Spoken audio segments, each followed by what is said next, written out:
মঙ্গলবার ২ জুলাই বিকালে Dhaka medical college হাসপাতালে চিকিৎসাধীন অবস্থায় কিশোরগঞ্জ জেলার আহলে সুন্নাহর সাধারণ সম্পাদক মোহাম্মদ মাসুদুর রহমান মিষ্টন হাতির আক্রমণে নিহত হয়েছেন।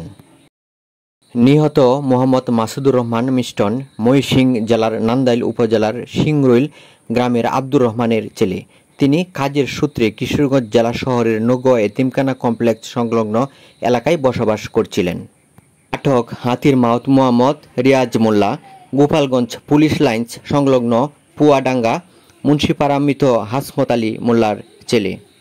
জানা গেছে, সোমবার ১ জুলাই সন্ধ্যায় কিশোরগঞ্জ জেলা শহরের নগোয়া বাস স্টেশনের নিজের ওষুধের ফার্মেসিতে একটি পালিত হাতির আক্রমণে শিকার হন। এতে তিনি গুরুতর আহত হন।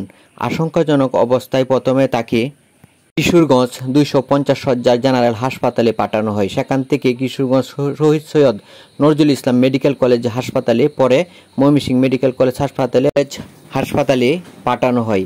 পরে অবস্থার অবনতি হলে তাকে মঙ্গলবার ২ জুলাই ভোর ৩:৩০টার দিকে ঢাকা মেডিকেল কলেজ হাসপাতালে ভর্তি করা হয়। সেখানে চিকিৎসাধীন অবস্থায় তার মৃত্যু হয়। বর্তমানে হাতিটি কিশোরগঞ্জ শহরের নগোয়ায় সমাজসেবা অধিদপ্তরের শিশু পরিবার বালক বা এতিমখানায় ভিতরে রাখা হয়েছে। উৎসুক জনতা এই হাতিটি দেখার জন্য সকাল থেকে ভিড় করছেন এবং হাতিটিকে দেখতে অনেক দূর থেকে উৎসুক জনতা এসে হাতিটিকে দেখছেন। সারাদিন ভর জনগণ, সাধারণ মানুষ সকলেই এই হাতিটিকে দেখতেছেন। মাউত গ্রেপ্তার হওয়ার পর নরসিংদী থেকে আবার নতুন মাউত এসে হাতিটিকে দেখাশোনা করছেন।